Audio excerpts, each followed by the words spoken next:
this oral history interview with Bishop Peter Storey.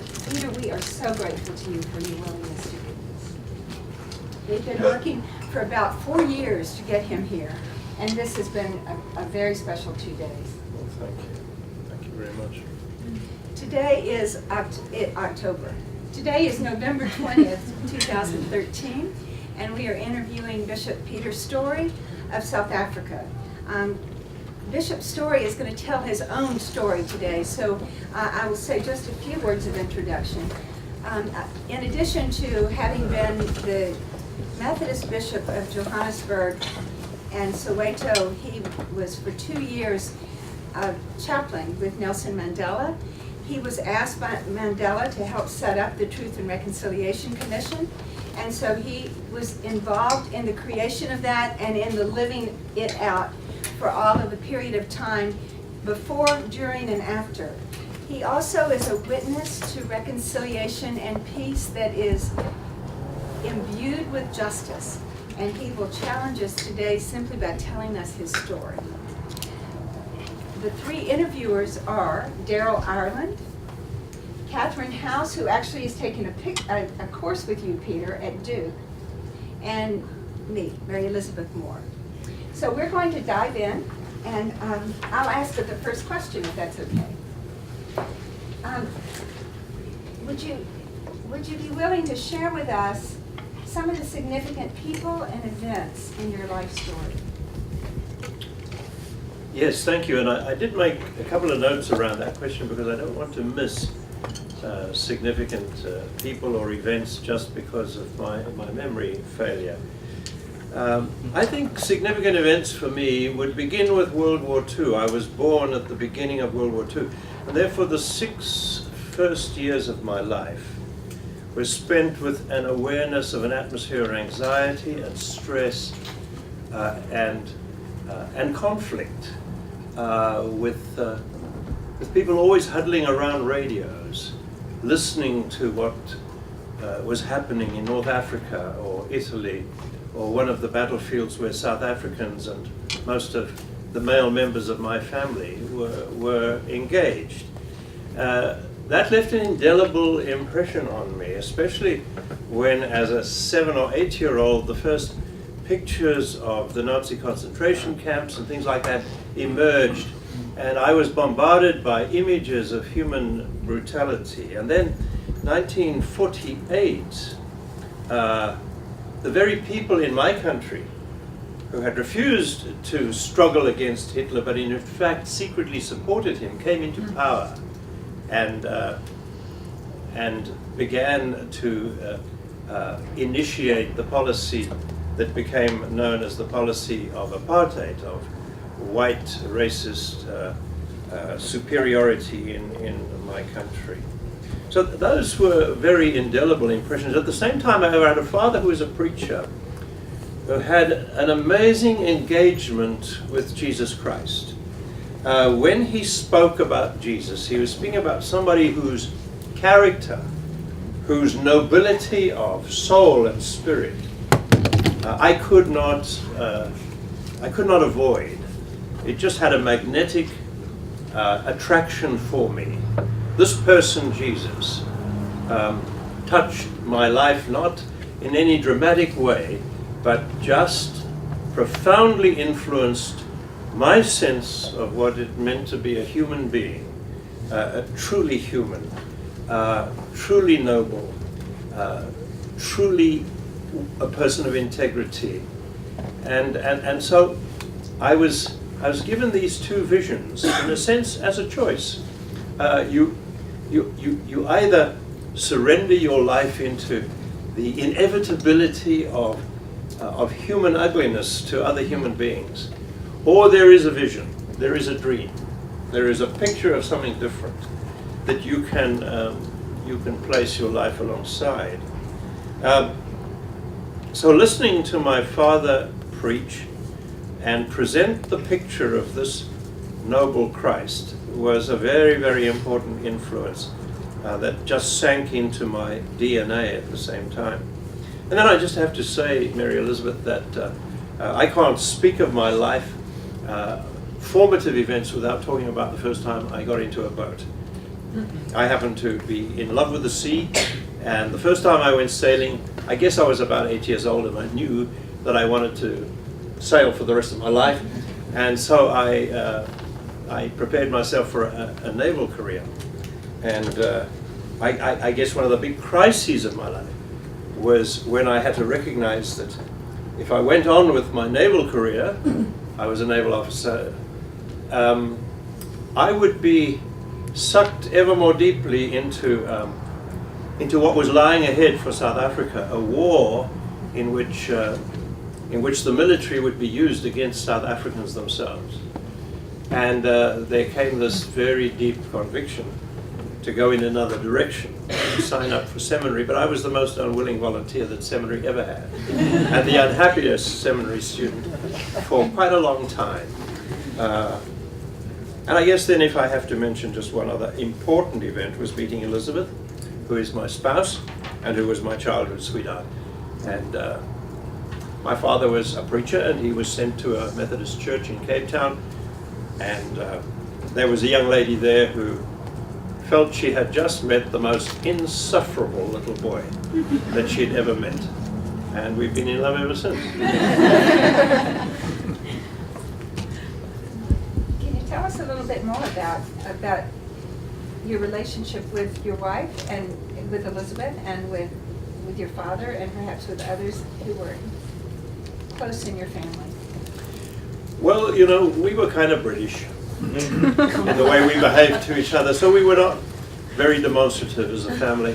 And I guess I lost my dad before I could build the kind of adult relationship that sons hopefully can with their fathers. I was only 20 when my dad died, and so I lost out on that. But we had a relationship, and the relationship was one of regard. I had this incredible regard for him. And I was always amazed at his patience with my own life. And that left its mark on me. But I guess most of all, it was the integrity of his own living. He was one of the first people, church leaders. He was also the leader of the Methodist Church at one time. And he was one of the first people to speak out against apartheid. And I remember being present as a young student in the congregation when he took up this office of leadership. And I remember him saying at that time two things which just stuck with me. The one was that so long as one white person and one black person in South Africa are friends, this apartheid government will feel that it has failed. And so long as one black person and one white person in South Africa are enemies, we, the church, will have failed. So church and state are diametrically in opposition to one another. And we will not place the church at the disposal of the state. I remember that statement word for word. And I remember the white Methodists around me grumbling at this political preaching. And then I remember something else that he said. And that was, white people in this country will come one day to get on their knees and thank God for the fact that every Sunday millions of African voices sing Love Divine, All Loves Accept. Because that is what will be the key to the future of our country and save it from calamity. And both of those were very prophetic. At the same time, pastoral utterances. They meant much to me. Elizabeth, my wife, is an introvert. She's a very quiet person. She's not an upfront person. But she is a person who has always been the supporter and empowerer of others. And so in my own life, there has been an unstinting support. We have 4 sons, and there was a time during the anti-apartheid struggle where, apart from myself, at least 2 of our 4 sons were in very exposed situations vis-a-vis the security police and in activism against apartheid. And so she would sometimes see 3 at least of the males in her life move out into pretty dangerous places. And her attitude was always that if we believe in what we believe in, then we give our lives, and she was not going to hold anybody back. But she herself had a crucial role. For 5 years she was Desmond Tutu's personal assistant. And in that role, she collected, if you like, so much of the hate that used to be sent in his direction. There was once a right-wing white group who came in and actually threw 30 pieces of silver at her. They couldn't get to Desmond, so they threw it at her. I know that she empowered him in ways that only she could do, just by being there. And then she played a role also in an independent mediation service which actually trained the very people who negotiated the new constitution with the white regime, trained black negotiators to learn how to be on their side of the table when it came to the day. So she's had a significant role, and one of which I honor and revere. You've alluded to the trajectory of your father's ministry. How would you describe your own ministry, and how has it changed over time? I've got a feeling that my ministry sort of led me from one place of trouble to another. That's one way of looking at it, or else one very exciting challenge to another. I think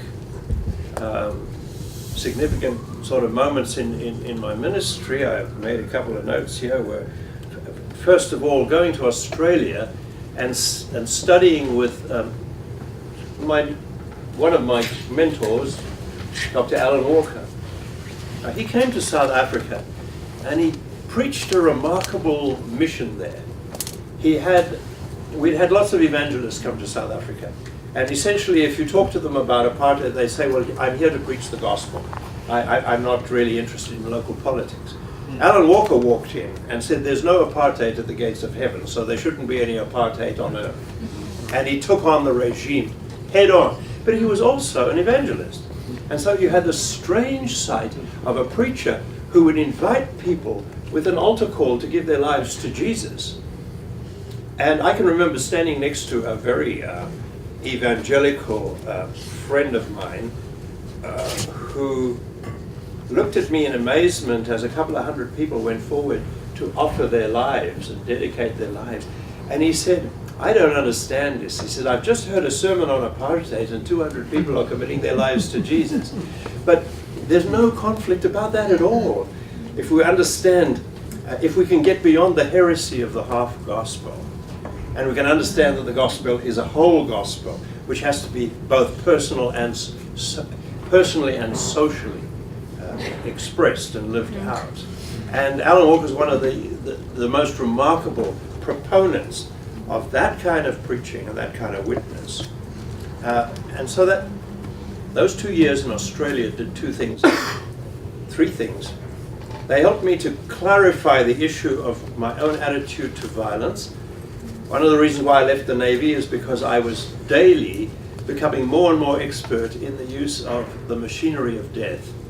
And it seemed to me a very dark place is where we would end up.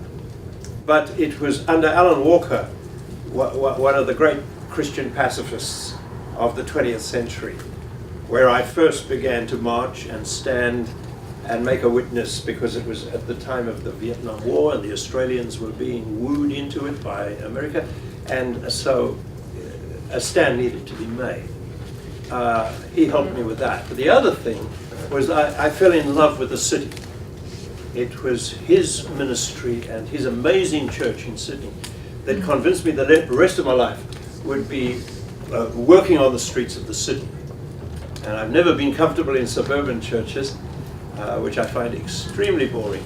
And I've loved the challenge of urban downtown ministry, and that came out of that. And then coming back from Australia, I was fortunate to be appointed into District 6, the first trouble spot, where 30,000 people were about to lose their homes.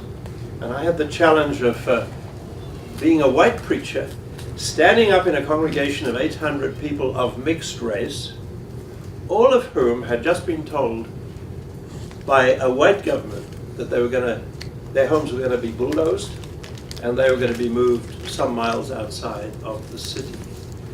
So it was an immense challenge for a young minister working out how do I bind up these broken people, and what role is there when it's my kind of people who created this horror for them. And winning the trust of that community in District 6.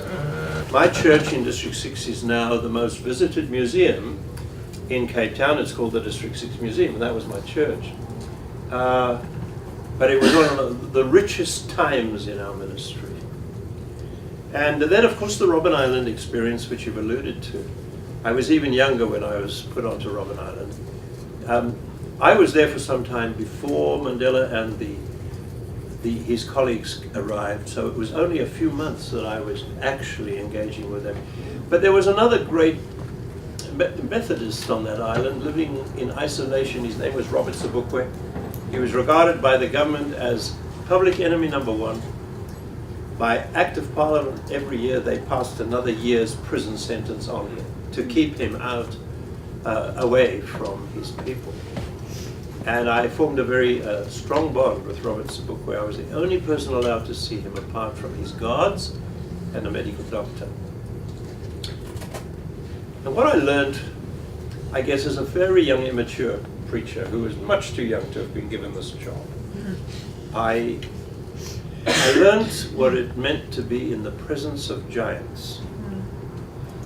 And I learned what it meant to be in the presence of people who were unafraid. And I learned what it meant to be in the presence of people who had just a deep, peaceful confidence that just gave them presence. I remember leaving Robert Sobukwe at the door of his little hut once and saying, you know, Robert, it makes me sick in my stomach to know that I am going to walk out of this place and get on a boat and go back to the mainland, and you are just going to stay here locked up. And he actually looked across the water to the city of Cape Town, and almost, I felt, to the Houses of Parliament themselves. And he said, Peter, you need to know, Peter. He said, you need to know that they are the prisoners, not I. Those are the people in prison. Those are the people that need to be set free. I'm a free man.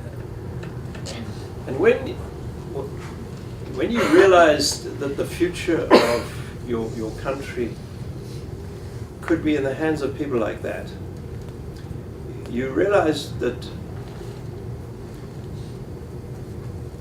even when things were at their very darkest, Desmond Tutu was not talking nonsense when he used to say to the white government, why don't you join the winning side before it's too late?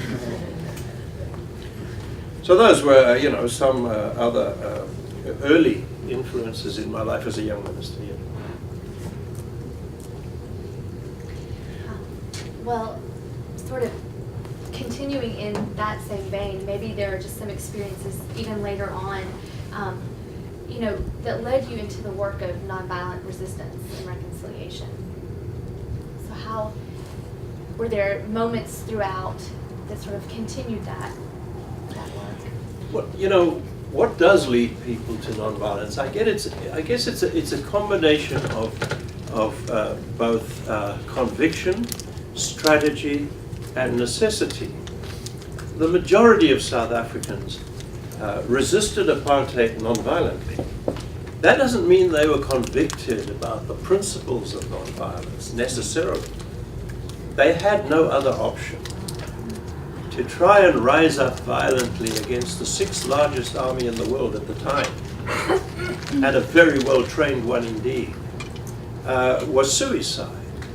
And so for many people, the imagining of nonviolent methods of resistance was because they had no other option. For myself, early on in my life, I was profoundly influenced for the same reasons that the Second World War gripped my imagination. And then I became involved in training as a military officer, and therefore learned more and more about war. When I listened to people around me in South Africa talk about rising up violently, I wondered whether they had the slightest notion of what that could mean. Because so many of our black South African colleagues had not read very much. They had not traveled. And so the idea of rising up, perhaps, they didn't have images like Beirut. They didn't have images like Hamburg and Dresden. They didn't have images of the way war tears nations to pieces. And I was deeply convicted that that was not the way we should go. I was also very touched in my life by Gandhi and his witness against the British. I had a lot of British blood in me, and I had Gandhi lived in South Africa. He honed his skills in nonviolent resistance in South Africa. And I had read about that, and I had been deeply touched by his life, and I remember his assassination as if it is yesterday, as you might remember, some of you, the assassination of Martin Luther King Jr. And then I remember my father in the late 50s talking about a young black preacher in America by the name of King, and who had influenced my dad, and so I read about, and I read King as well. And so I became increasingly convicted that nonviolence was not just a necessary strategy, but that it was the way things should be for people who've followed. And I had to look at Jesus. And it was Jesus' life and death that challenged me too. And so for me, nonviolence was not something which had been tried and found wanting, but was not being tried, or rather it was not being used for want of trying. People just didn't have the courage to use it. And so it was that conviction that led me in that way. And then you begin to join with people who have much better imaginations than you. And you get excited by the ways in which they use nonviolence. And there were so many examples in our country. I know we have a little book of A to Z of different strategies that we use. Some of them are so dead simple. When the secret police set up an informer's line, a telephone line. Now this was before cell phones and things. They set up a telephone line and said, anyone who wants to inform, anyone who wants to tell us of what the bad people are doing, speaking of course about the liberation movements and so on, then just call us. Nobody will know that you've called us. It'll be anonymous. And so we did. A group of people just made sure they were calling that line all the time. And never stopped calling that line, so no informers could ever get through. A very simple little act of non-violent resistance, but there it is.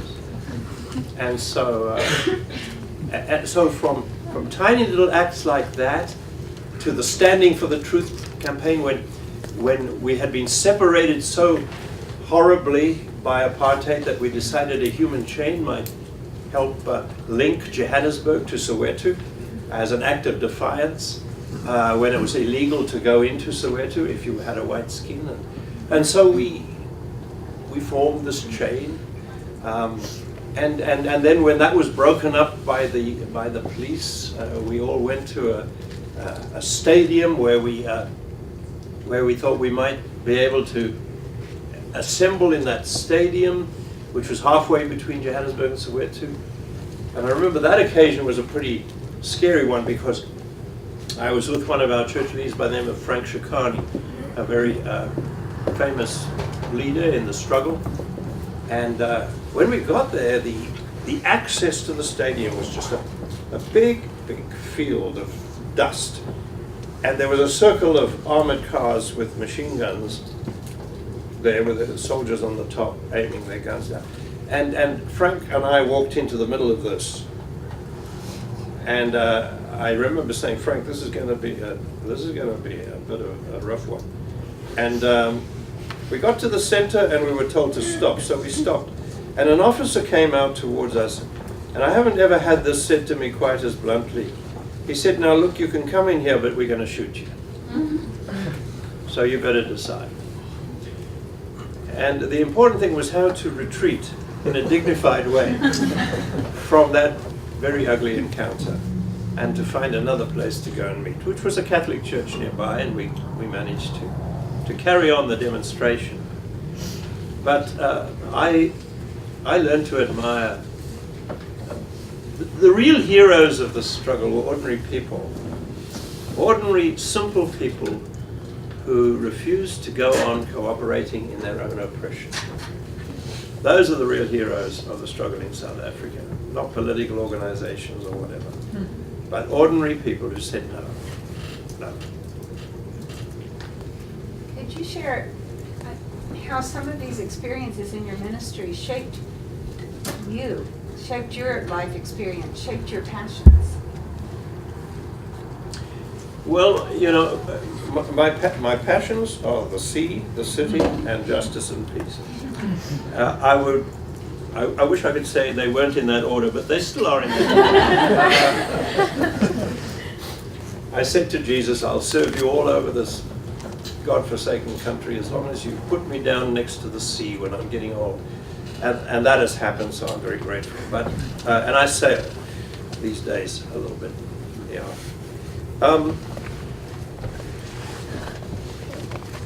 I think we have to accept that there are seasons in the life of this world that take hold of the lives of the servants of God and shape them even as those servants of God are called to shape the world.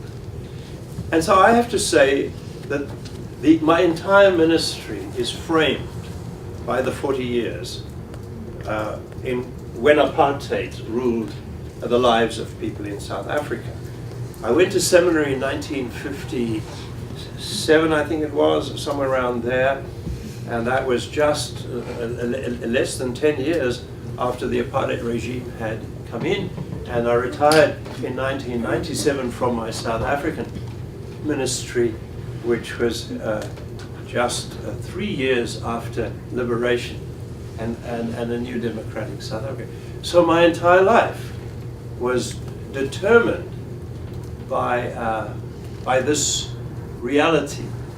And that means that your priorities have to be panel beaten into shape. Whatever dreams you might have of where you might express your ministry, at the end of the day, it was apartheid that threw things at you that you had to respond to, hopefully faithfully.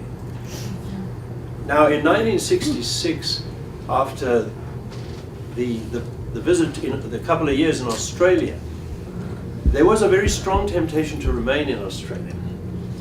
The invitation was there, please stay. And I decided that if I did, I would no longer really have integrity as a person. But I also had to ask the question, if I go back to South Africa, I will need to witness faithfully in a darkening situation which is going to get worse and worse and which is going to become more and more costly to do that. What will my resources be, and what principles or can I develop which would hold me accountable? And so before I went home, I worked pretty hard on that, and I came up with 4 principles which I've shared quite widely across the world. And I find that people who have nothing to do with South Africa may feel these are priorities worth looking at in your own ministry. The first was this: to tell the truth without fear, and to expose the lie, and to offer a vision of what truthful living is about. When you live in a country which is governed by a lie, which is premised upon a lie, telling the truth can be quite dangerous. But that needed to happen. The second priority that I felt might hold me accountable was to bind up the broken. That whatever else I did in the struggle against apartheid, unless I was putting my life alongside the people who are being hurt and broken by apartheid, and its terrible laws and so on, then I would have no platform out of which to speak. You have to speak out of a costly insertion of your life into the pain of other people. And then the third priority was to live the alternative. If you are speaking out against something, you better be living the opposite. Your life better be speaking of an alternative vision. And of course, as a minister of a congregation, that meant that my congregation had to become an alternative community. So that when people looked at my congregation, hopefully, they would see the possibilities for South Africa. And then the final one, which is always the sticky one when it comes to disagreements, is working out strategies of actually ridding the world of this evil. But strategies which you feel were consistent with the spirit and the mind of Christ. So those were the four sort of priorities that I felt would hold me accountable. And during those years, and I've actually discovered that they're not out of date. That even though we live in a new South Africa, they're just as real and challenging as they used to be. Catherine and Daryl, do you want to follow up on that?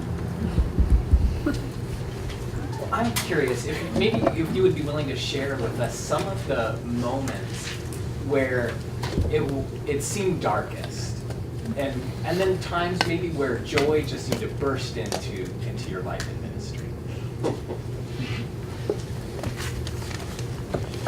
Well, there came the night where the President of South Africa, P.W. Botha, who was a very tough character,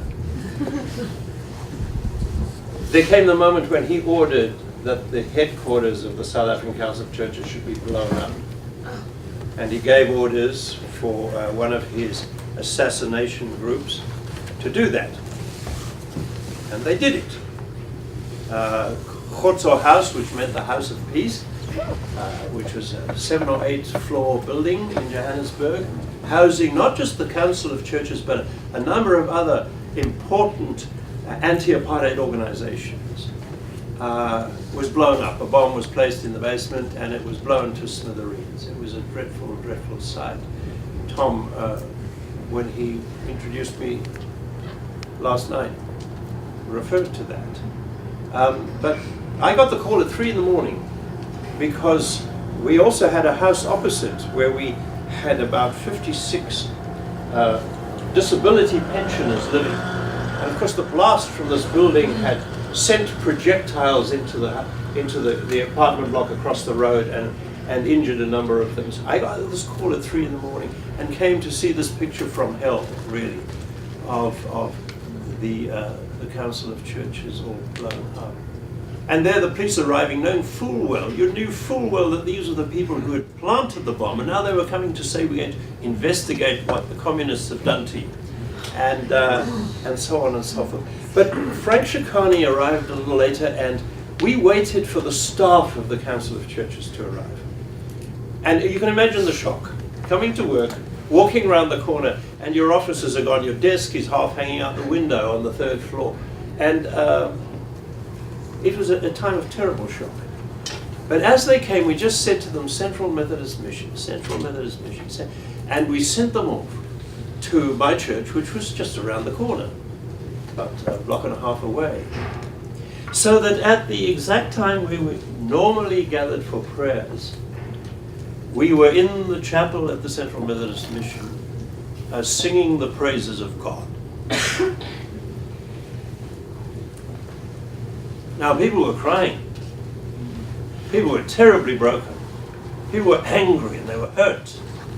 That this violence, this was the single largest act of state violence during the whole period of apartheid. That this should be done to the Church of God. Real deep anger. But as the hymns were sung, and as the prayers were prayed, so things began to change, and people began to realize that we were part of something that you don't kill that easily.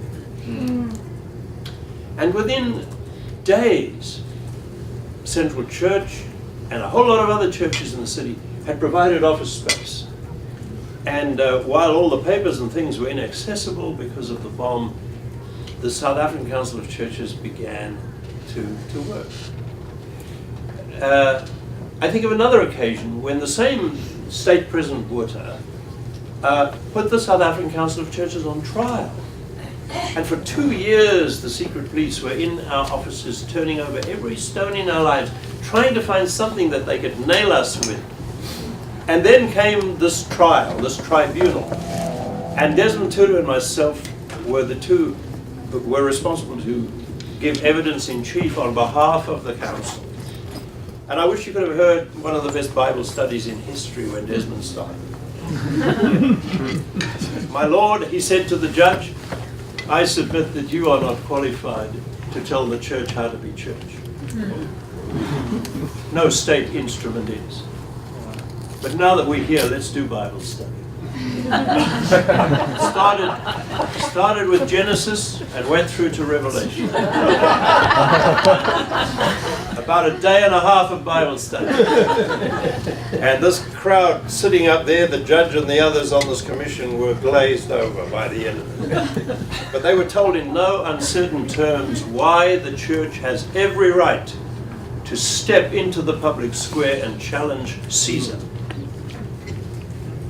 I decided to go on another tack. I told them the story of John Wesley. I said, long before Marx, there was somebody called Wesley. I don't need Marx to tell me to be engaged in social issues.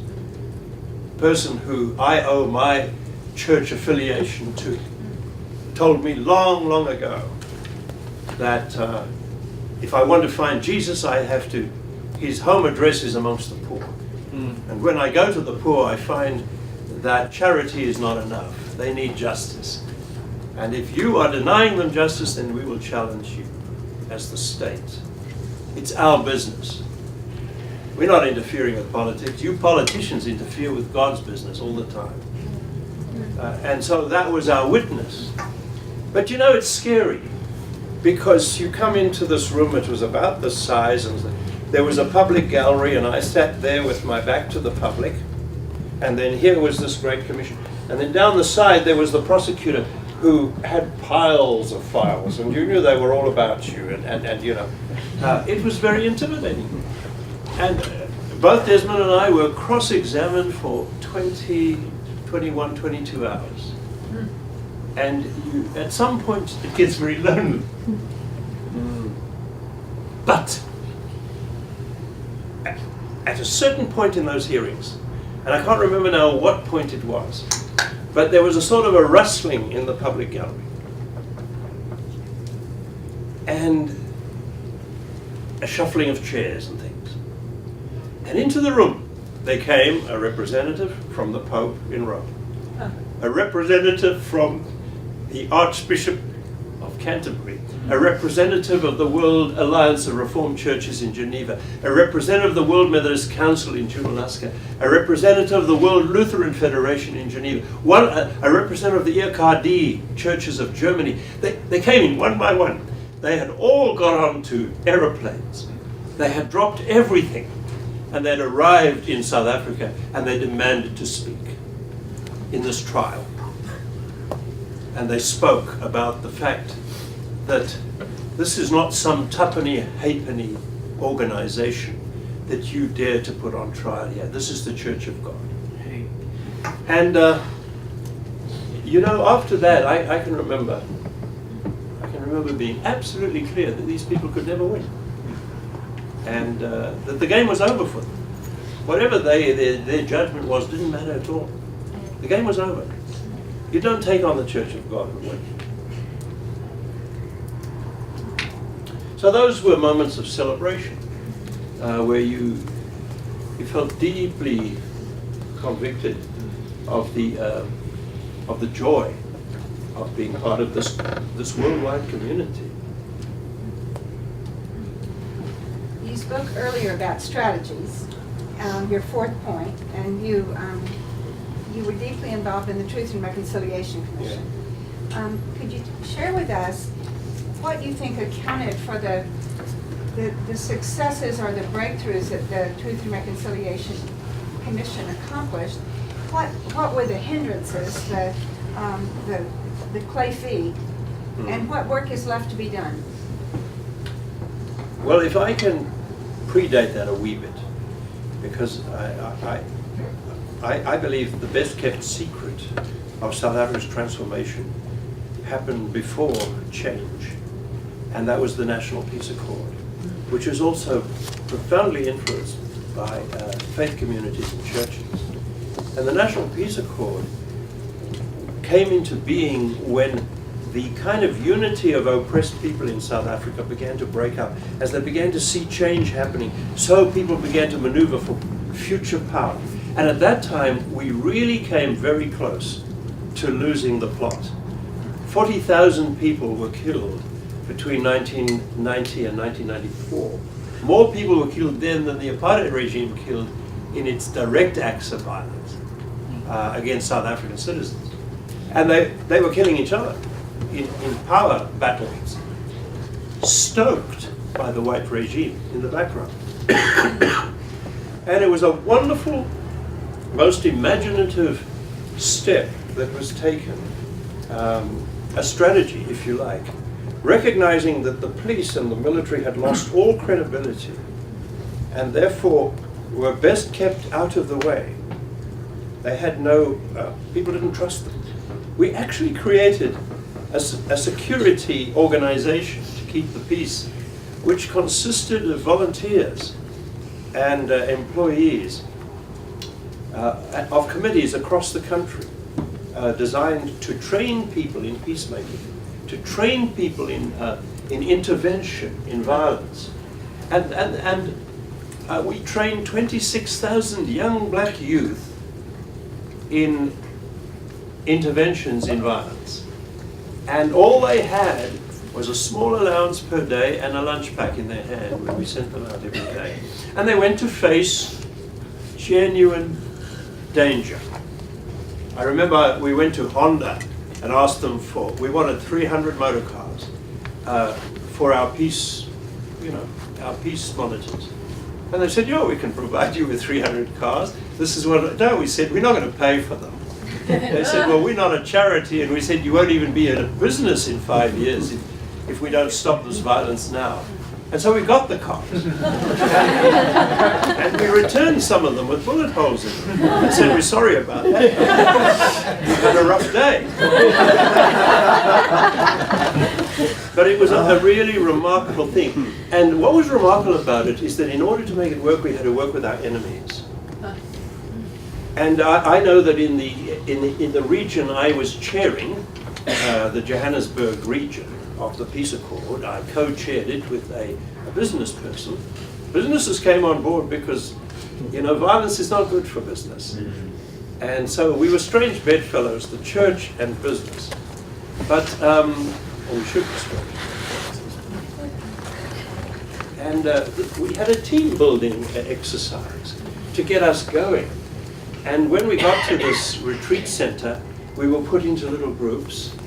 And I found myself in the same group as a secret police colonel who had made my life a misery for a very long time.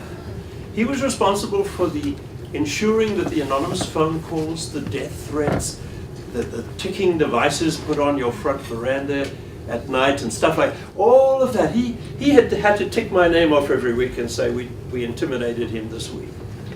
And now I had to work with him. And if that was difficult and it was difficult for me, there was nothing romantic about it. There wasn't a big reconciliation, I want to tell you. There was a lot of real suspicion. But also, we found that one young black guy found himself working in the same office as one of the secret policemen who had tortured him in prison. These are challenges. And the fact that ordinary people, not certified saints, ordinary people could come up with the reserves of grace in their lives, to work like that. Amazed me. And it was so exciting to see what was possible when people knew our lives were on the line. And if we didn't work together, it would all explode. And therefore, in a way, Mary Elizabeth, the ethos that made the Truth Commission possible, I think owed a lot to the Peace Accord days. Yeah, I can say more about the Truth Commission if you wish.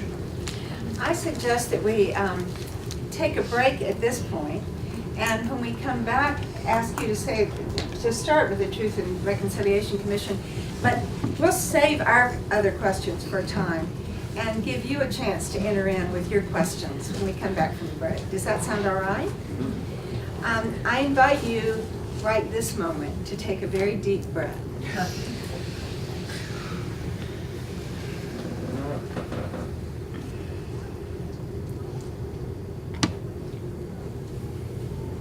Now I invite you to take a 5-minute stretch break and come back in so we can begin with you again and with you.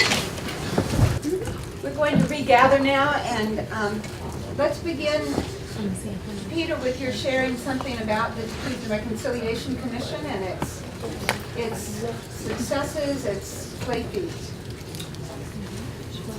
Well, I think as theological students, you could do a lot worse than to Google and to get into literature about the South African Truth and Reconciliation Commission.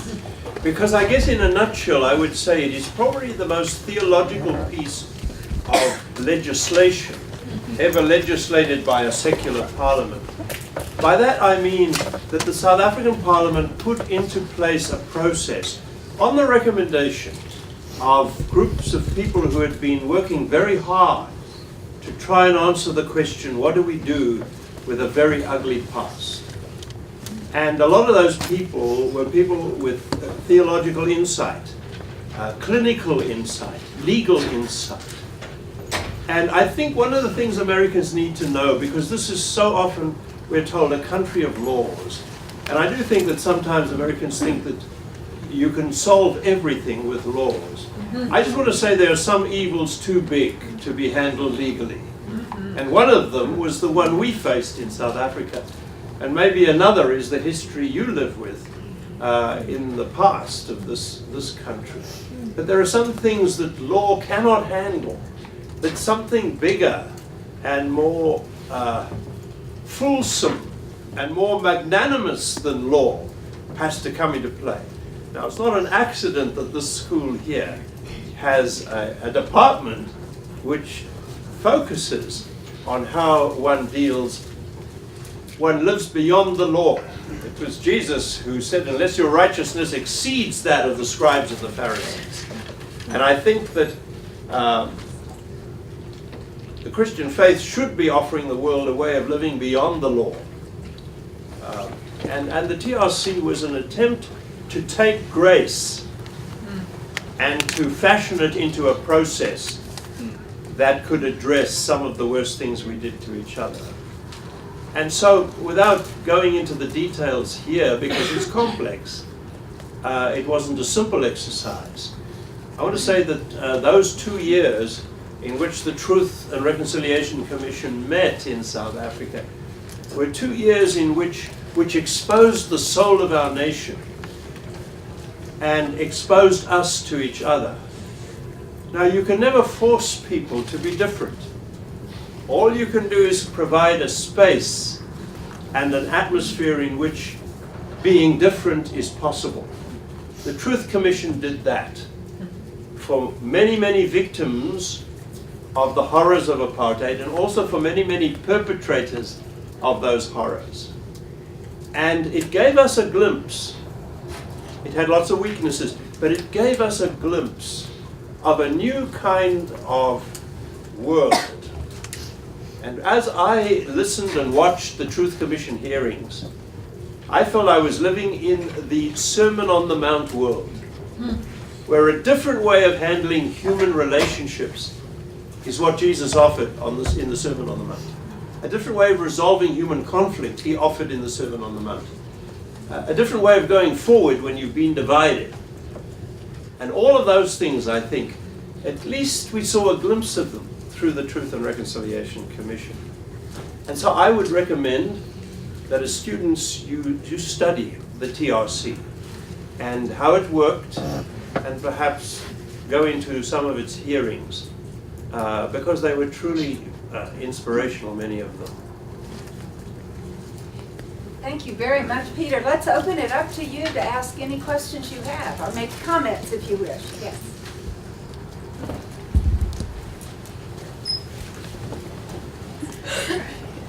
First of all, thank you very, very much for sharing all of this with us.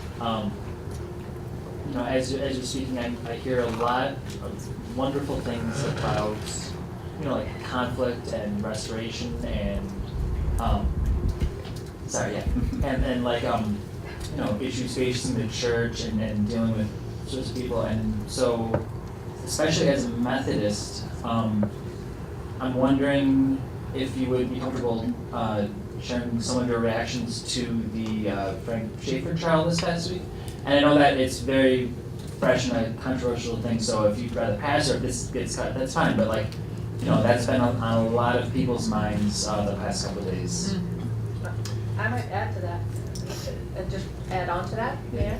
Sure. Go for it, Alice.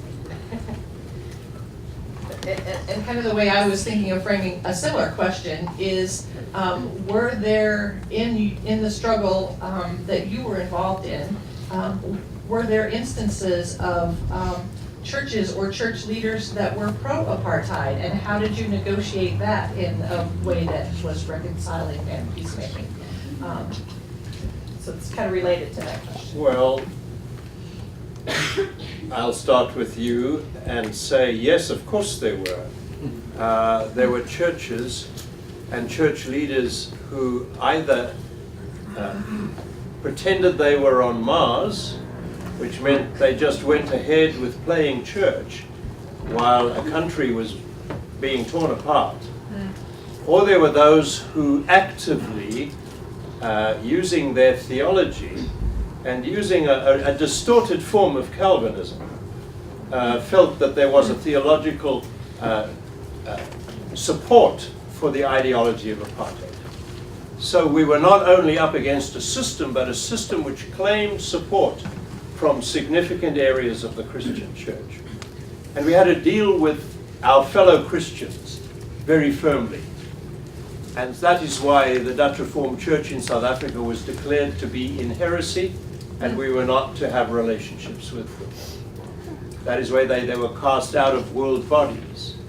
The other groups, the evangelical conservatives who tended to think that they were on Mars, and just went ahead with their usual churchy things, were not so easy to engage. But it was a problem that the witness of the church was split in that way. What I'm thankful for is that through the South African Council of Churches, a large number of churches were able to give a very clear witness, and there came a time when we were able to address the issue with our fellow Christians, and there came a time of confession and reconciliation, and we were able to give a united witness by the time transformation came. To answer the question around the recent trial of a United Methodist minister, I think it's a disgrace. That's the first thing I want to say. I'm deeply saddened that I am part of a communion of Christians who have not yet caught up with what the Holy Spirit is doing in the world. This is not new. It's happened before. If we know anything about the book of Acts, we know that the Holy Spirit has a relentless hospitality. And it pushes over, the Spirit pushes over walls, regardless of the stubborn resistance of Christians. That's what the book of Acts is all about. And so I want to say very clearly here, there will come a time when the United Methodist Church will ordain gay and lesbian and so on people. There will come a time when the United Methodist Church will have weddings, same-sex weddings, and people will look back on this period and wonder how we could have been so blind to what God was trying to tell us. And so, so we need to hang in there, because this will not be the first time.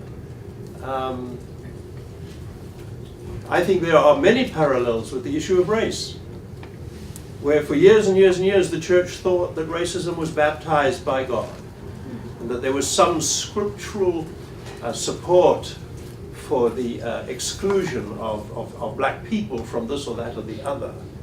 And we look back on those years now and we wonder how we could have interpreted Scripture or twisted Scripture that way. And to think that we can exclude a significant group of the children of God on the basis of 3 or 4 verses of Scripture scattered around the Bible, when the whole sweeping witness of Jesus is a witness to open arms on a cross. So if I'm wrong, I would rather be judged by God for having had my arms too wide open than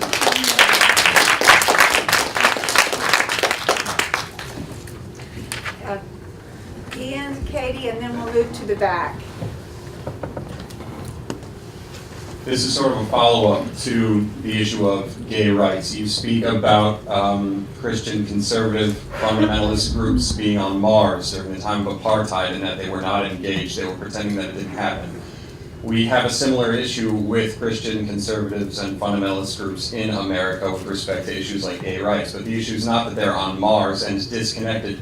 The issue is that they're on freaking Neptune and they are like overly you were going to say Capitol Hill. passionate.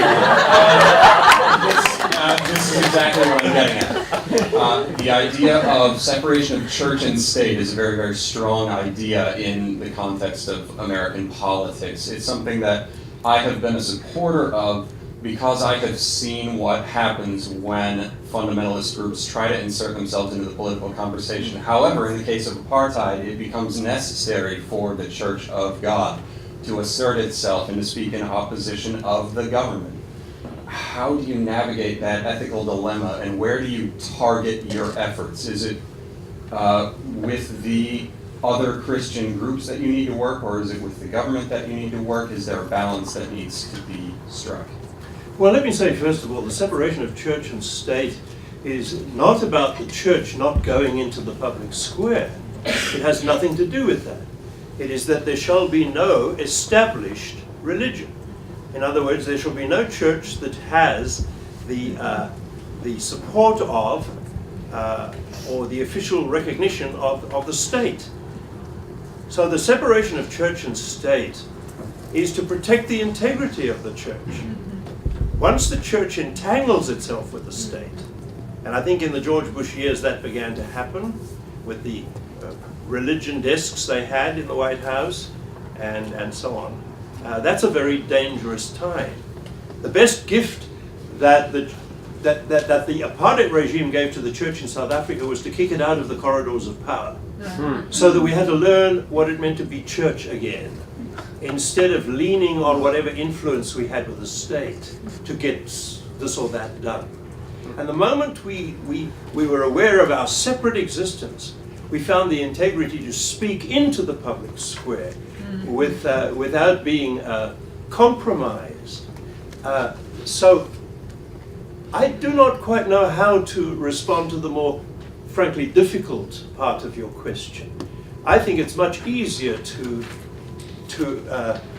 confront the state about issues that need to be spoken about than it is to talk to fellow Christians who appear to have another God. A vengeful God, a mean God, a God who excludes, a God who seems to major on judging, a God who seems to love rules more than people, a God who seems to love being right more than good, or he loves people who are right more than good. I find it difficult to be in that kind of conversation. However, Jesus didn't promise that things would be easy. And Jesus, the primary debates of Jesus' whole ministry were with people like that. You do remember that. Most of his conversations were, in fact, with rigid, fundamentalist type religious leaders. And so I don't think we've got an option. We do have to engage such people. And it is with difficulty. There were times, I think, I have to admit, when I gave up and said, Lord, let somebody else deal with them, frankly. But we don't always have the luxury of that. And sooner or later we do have to talk. And I guess Tom Porter will tell you that it doesn't matter who the parties, what the issues, sooner or later they have to talk. And so I think maybe one of the important questions to work on as students is how you, as you go out into ministry, are going to engage with people who come at you perhaps from very far on the right-hand edge. And how do you engage with them? And what should the rules of that engagement be? I don't have a lot of answers. I've seen a lot of hands, and so for that reason, I'm going to ask for us to take about 3 different questions, comments at a time, and ask you to keep them brief so that as many of you as can get into the discussion. So about 3 years ago, I heard Dr. James Lawson speak, who works really closely with King. And he worked with them in the basements of churches when they were teaching civil disobedience. And he tells a story about how King would ask the people present if they engaged in a spiritual discipline of some sorts: prayer, reading scripture, silence, contemplation. And if anyone raised their hand that said that they hadn't, he would kindly ask them to leave and to come back once they were engaged in a practice, because he would say that there's no way you can sit at the receiving end of a fire hose and be still without being connected to something larger than yourself. And that has stuck with me forever as someone who's really into social justice, and I have felt that social justice and spiritual disciplines are sort of 2 separate spheres, and trying to marry them into one. And wondering, not because this is practicing faith, not because that's where we're at, but can you speak to how they are married, are entangled in one another, and maybe some practices that you engage in to sustain you in those times of difficulty and in joy? Does anyone have a question of a similar genre? Amy?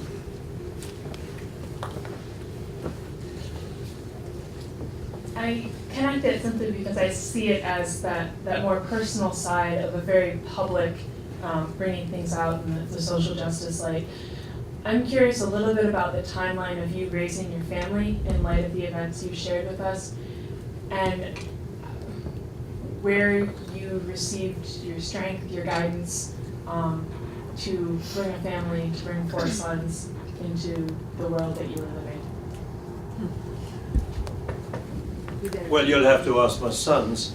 They've all had their chance to tell me how angry they were at my absence at times, which were important in their lives, like rugby matches and things like that. They all needed, rightly, to say, Dad, you weren't there, and we hated you for it. We were angry. And I would respond and say, you had members of your family who went away for 6 years. We never saw them for 6 years because they were fighting a war against Hitler. And everybody had to live with that. And we had a war. Different kind of war, but we had a war.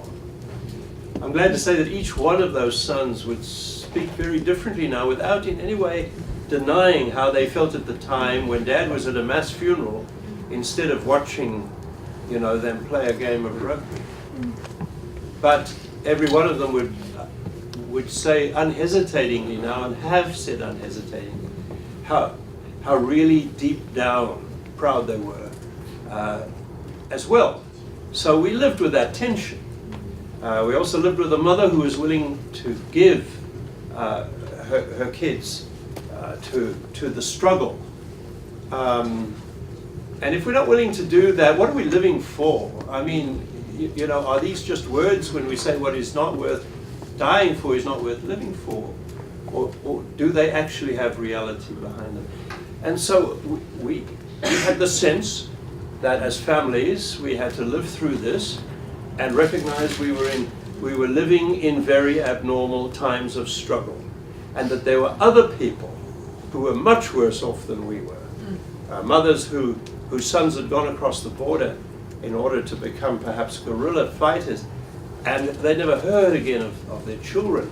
So, and we worked with those people, and we moved amongst them every day. So we were humbled time and again by the sacrifice being made by others, so that our sacrifice was much more minimal. To come to the question about spiritual disciplines, I agree entirely with James Lawson. I have seen the truth of what he said proved over and over again. Let me say, just as a sort of aside, that in 1966 I came to this country and I visited 13 powerful urban ministries which inspired me and helped me shape my own ministry back home. A few years later I came back to visit those same 13 ministries, and a number of them were no longer there. And the ones that lasted were the ones that had kept worship, the sacraments, and a sense of the holy at the center of their life. The ones that had died are the ones that were so busy changing the world they'd forgotten how to pray. And so back home in the anti-apartheid struggle, worship was absolutely crucial in holding us together, holding us centered, and reminding us of why we were doing all of this. And so, you know, I used to chair the South African Council of Churches conferences, and the Justice and Reconciliation Director was a wonderful German theologian by the name of Wolfram Kistner.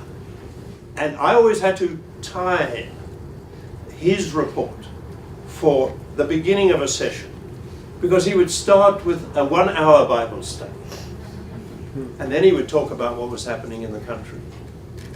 And the Bible study illuminated it all. So if we happen to be people of faith, we are going to live whatever struggles God calls us into out of Scripture. We're going to live those struggles out of prayer. We're going to live those struggles out of worship together, life together, as Bonhoeffer put it. And I don't know how anybody can do it as a solo act, ever. So I do not see it. I see it, you know, with the real Jesus, please stand up. The Jesus who goes into the wilderness and wrestles quietly with prayer, and the Jesus who confronts Jerusalem and the powers. Which is the real Jesus? They're the same Jesus. It's a seamless movement from one to the other. Yeah. I'd like to jump into this myself, because we have members of the class who are Muslim and Buddhist and atheist, and the struggle involved people of different faith traditions, and I'd like to hear you say a few words about how you work together in the struggle. Yeah, I don't know what I can say to atheists. Best of British luck to you, I would say. I don't know how you do it. I don't know how anyone does it without a faith base. Simple as that. That's my witness. I couldn't have done it without absolute clarity about who I was doing this for and what it was about.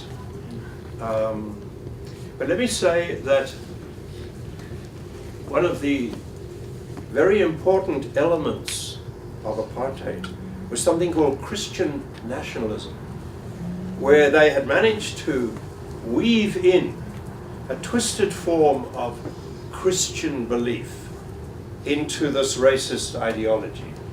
And this is what was taught at schools. Children went into Christian national education classes, religion classes. And this is one of the fights that we had to wage with the system. And what it did was it excluded people of other faiths from the wholeness of what life was about. And one of the, to the extent that even in the anti-apartheid struggle, the South African Council of Churches only rather late in the day began to appreciate the need to engage with people of other faiths. And so the witness became an interfaith witness instead of just a church-based witness. And I have to say that, I don't know if everybody shared this view with me, but when we took that step, we were enriched. Something rich happened to us. Something different happened to us. And we were strengthened in wonderful ways. And so it was a great privilege for me to, when change came in our country, to be put on a board which was designed to look at whether we were going to have religious education in the new South Africa. And we looked at your model, and we turned away from it. We said the problem with the American model is because they're so afraid of offending some faith or other, they actually instill in children's minds that faith is something that doesn't exist from Monday to Friday and only comes alive on a Sunday. Whereas it's a massively important part of a society. So instead of teaching Christianity, instead of teaching religious instruction, we taught religion in South Africa. And we set up syllabuses which introduced kids from the very smallest age to our interfaith society and educated in the practices and rituals of one another's faiths, and found a wonderful acceptance to that approach. So I can only speak of what I owe to Muslim, particularly Muslim and Jewish friends in the struggle. And but we don't go for wishy-washy stuff.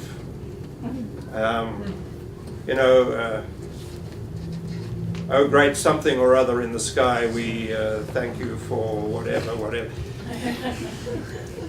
One of my Muslim friends was in prison with a Methodist bishop for a couple of weeks. You do get some good theological discussions when you're in a cell together for that long. And he said, the trouble with you Christians is you seem to be so apologetic in our presence for your Jesus. We're not going to apologize for our prophet. We're not going to compromise on our prophet. That's who we believe in. Stand up for yours. And I thought that was interesting advice from a Muslim to somebody who thought he was a liberal Christian. Yeah. Thank you. Let's, there were some in the back, so let's go back to the back. Julian? For some, liberation theology has the reputation of being removed from the front lines of important social movements. Would you speak to the influence of liberation theology or the lack thereof on your movement? And then furthermore, would you talk about the role of affirmation in repairing some of the images that had been a part of the degradation of some of the South African people? I guess the theology that had a greater impact on us was black theology, because of where we were and who we were, and because of Steve Biko. And I think many of us more liberal-leaning, anti-apartheid white church leaders and so on really struggled with what appeared to us initially to be a kind of a racist approach to theology. And it was people like Biko who helped us understand just what damage had been done to the psyche of black South Africans, and how, in order to repair that damage, we had to get out the way. And I remember Biko saying to us, it's very nice of you guys to be part of our struggle. But the trouble with you white guys, you not only want to be part of our struggle, you want to tell us how to wage our struggle. Get out our way. Go and talk to your white friends and change them. And if you start listening to that with real listening ears, you realize just how important it was for that whole black consciousness movement to take place, and how that affirmed and that empowered and made transformation possible in the lives of so many black South Africans who found a new confidence, a new dignity a new clarity about who they were, not just a negative of somebody else. And so liberation theology, played its role, but I think it took the form of black theology amongst us in a very, very redemptive way. And it sorted out some of us very fundamentally in our thinking. I'm one of those who owe a lot to that. Let's take two more. We'll take three more, but we need to be very brief. So 1, 2, 3. Very, very brief, please. You spoke last night a little bit about the gap between the rich and the poor in South Africa, the education problems, some things that South Africa is still fighting for justice in. And your 4 principles are really helpful, but I was wondering what else you've learned about fighting for justice when the enemy is not so clear and antagonistic. I've often said it's much easier to be a Christian in South Africa, apartheid South Africa, than in modern America, where the Christian faith, for instance, is so wrapped up in red, white, and blue, and in the patriotism and shallow nationalism of this country, that it's very, very hard to know where to get a handle on the struggle that needs to be waged here. And so I think you have to address the flag in the sanctuary. The flag and altar issue, we ban the national flag in Methodist churches in South Africa. It's not allowed in the sanctuary. Now the reason for that is we had a very dirty flag which was the symbol of apartheid, and we felt it was a disgrace, and so we said this flag should not come into the sanctuary. And then we got this nice, bright, beautiful new banner, which we all love, of freedom. And then people said, well, we can bring this one in, and we said no. And they said, but this one hasn't got any stains on it, and we said, just you wait. We didn't have to wait for long. We didn't have to wait for long. And so we banned the national flag. It's very confusing to me when I'm preaching and there's a national, Caesar's banner is about 2 yards away from me. And I wonder what people are hearing when I preach. It's not because we don't love our flag, it's not because we're not patriotic and all that. It's because it doesn't belong in God's sanctuary. End of story. Now I wish I could say that there had been change in the massive gap between rich and poor in South Africa. There has not, and South Africa is due for a second revolution if we do not address that. And that revolution will be a very painful one, because people are very angry that after 20 years of this new government, so many of the resources have been siphoned away through corruption and through jobs for powers and so on. So we have a serious issue on our hands. And I want to say that so do you, because insofar as the small white minority in South Africa was so rich, living in an ocean of poverty, the nation of the United States is so rich, living in a planet of poverty. And that gap is as massive, relatively speaking, as the gap between rich and poor in South Africa. And unless you do something about addressing that gap, more people will maybe get angry and throw things at this country. So it is the mission of this generation to turn the United States to face the world, it seems to me, not in order to invade it or bomb it, but to somehow share with it the enormous resources you have. Mario and then Laura. Thank you, and thank you for your sermon this morning as well. It is actually as a preacher that I ask you my question. I've been finding it much more difficult in the last few months whenever I think of preaching or have done preaching. My anger and my passion are becoming much more difficult to control when I'm thinking of what's happening in the world and the human beings. I know, I see my sermons, people are talking my sermons, and I know it's becoming much more difficult. So the question to you is, when you preach, where is your line? What line do you not cross when you preach, trying to be faithful to what the Spirit wants you to say, but at the same time saying something that you want people to simply, not listen.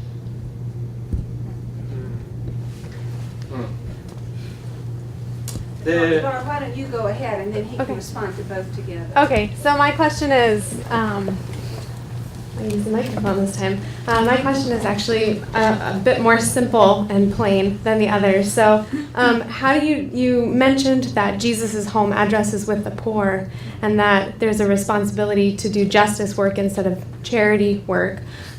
So my question is to you: how do you define justice? Well, I guess the scriptural word is, we try to find a word in English, righteousness, which is compassionate, fair dealing. That's justice. Fair dealing with compassion. Compassion has to be, to do justice, to love mercy, to walk humbly with your God is justice. Compassionate, fair dealing. And we discover that in the exercise of compassion, you cannot exercise compassion only to individuals. You have to address systems which hold so many individuals in thrall. And so you have to develop a systemic understanding of what compassionate fair dealing is. When it comes to the question of, there is no line. No one has a right to draw a line for a preacher or a prophet. There is no line. If you're not afraid of losing members, don't preach. Because if the idea is to keep members, then you will never preach. You will entertain, you will stroke, but you will not preach. And so that doesn't mean one goes about looking for confrontation at all. That's not necessarily so. But there will come a time when the Spirit and when circumstances around you will place upon you a burden that has to be expressed. And when that moment comes, my advice is to speak it before you think about the consequences, otherwise you will be quiet. People often talk about courageous preaching and courageous witness. I don't believe in courageous witness. I don't have any courage. I just pray every day for divine stupidity. By that I mean the willingness to do the right thing before I stop and think too long about it, because otherwise I won't do it. Now, again, I'm not looking or calling for iconoclastic preachers, in-your-face people. You know what I mean? Who, in principle, just need to be in other people's faces. I don't mean that, because I think that prophetic preaching always has within it not just an exposure of what's wrong, but a promise of what can be and an invitation to be different. And it's the way you put those three together that makes great preaching, it seems to me. You need to be unafraid in exposing what's wrong, but you need always to offer people the alternative vision. Not leave them hopeless, but show them that there is something different that they can be. And Jesus did that time and again. And then you need to offer them the practical ways in which they can begin to be different. So that's a very different thing from just throwing judgment at people. That's prophetic preaching. Daryl, why don't you ask the last question? It has to be because I'm going to Holland quite soon. You've done a marvelous job. And I have to say that I have so appreciated how everything about you that you've shared today is cast in light of hope. That there's a sense of, that you always have a future out here that is promising. You even just referred to it again. Can you tell us a little bit about how hope has animated your life, and what does that mean for you right now? Yes, it has. Hope is very important. This is not original. We are prisoners of hope if we are people of faith, because we've been given a vision of a new kind of world. And it's the world that God dreams into existence with our help. And we've been invited to be part of that process and that story. People used to come and visit me in the very darkest days of South Africa, and they used to say, well now, what's your sort of analysis of the future? And I would talk about hope. And they would say, but how can you speak of hope under these circumstances? And I would say, well, it's the X factor. And they would say, well, what's the X factor? And I said, well, if I knew what it was, I wouldn't call it the X factor. Because I didn't really know what it was. But there was something about living in South Africa at the time where you just felt that in spite of all the hatred, there was something deep down within the South African people of all colors that recognized this isn't the way we were meant to live. We were meant to live differently with each other. And that is something that people couldn't quite get rid of. Out of their lives. And so long as that was there, that deep sense that we were meant to live better and in more graceful ways towards each other, there was hope. And ultimately, I think it was that sense which came to the surface. And so I'm not hopeless about Israel-Palestine. I'm not hopeless about Iran. I'm not hopeless about any place on this earth. Although Desmond Tutu did say when he came back from Ireland, thank God I only have the South African problem. But we saw what happened in Ireland. Progress was made. And so there is no totally hopeless situation. We used to have a candle on our altar with barbed wire around it. You're familiar with the symbol, the amnesty candle. And we used to light it every time we worshipped. And we used to say, a candle is a protest at midnight. It says to the darkness, it is a nonconformist. It says to the darkness, I beg to differ. And that's who we are meant to be. Thank you very much, everybody.